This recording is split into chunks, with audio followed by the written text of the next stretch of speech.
Hey guys, welcome back to my channel.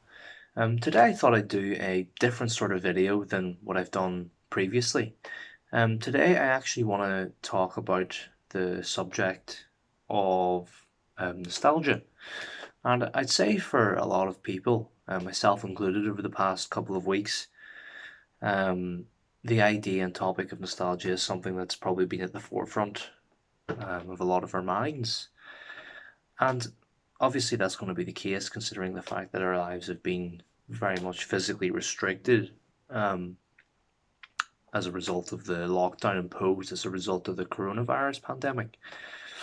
And essentially, I think that nostalgia, to a certain extent, I don't think there's anything wrong with it in the sense that, there's we can look at the past in a positive manner. We can analyze how we've progressed, how our friends have progressed, how things have changed in a better light, etc., etc. And I think that that recognition and that gratitude is something that's necessary.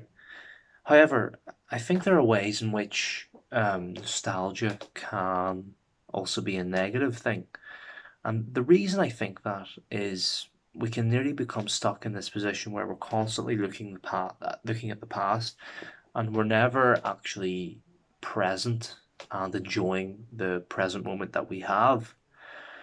I mean, nostalgia in itself, I think, is a positive, or it's essentially an act where you look at the past in a positive light, or through rose-tinted glasses, even say when the past may have been actually worse than what your brain is now telling you it actually was.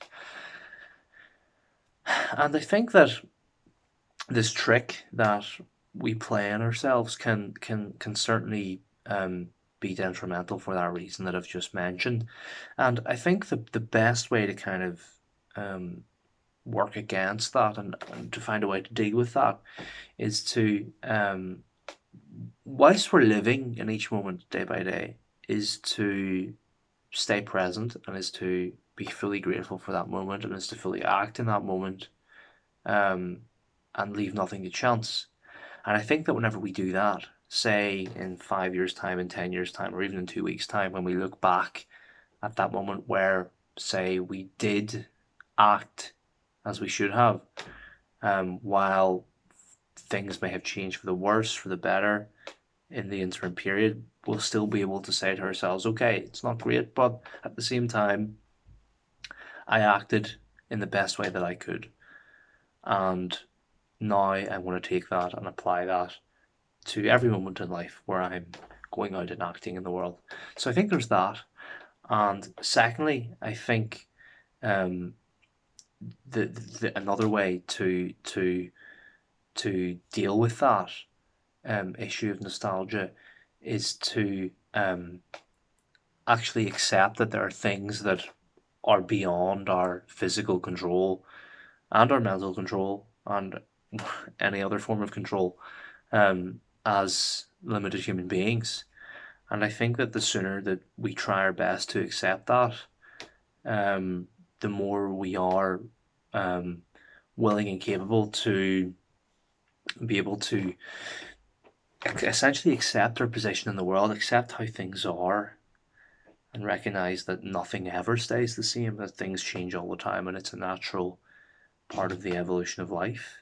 Um, and I understand that both of those actions, both of those techniques, whatever you want to call them, can be quite difficult to actually implement and apply in reality. It's all good to talk about these things in a theoretical fashion, but I think that um, if we let nostalgia run away with itself, it can have quite a detrimental impact on ourselves, and then the result of that nostalgia will be that we'll actually be wasting precious time that we have right here in the present moment.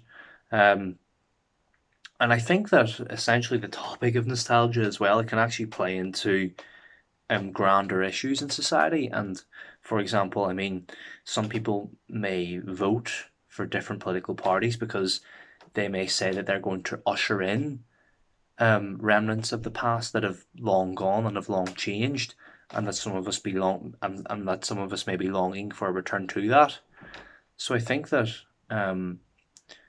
that recognition of the fact that things change and that we must act to ensure that every moment that we have um, is used as best as possible, I think is the best way to mitigate against the negative effects of nostalgia. But I do think at the same time that we should be sympathetic on ourselves and realize that these issues, especially ones when it comes to thoughts that we struggle to understand and comprehend, that it's going to take some time to properly deal with those and find a way to mitigate against the problems caused by them. But anyway, that's all I have to say today. So thank you for listening, and I hope you're keeping well.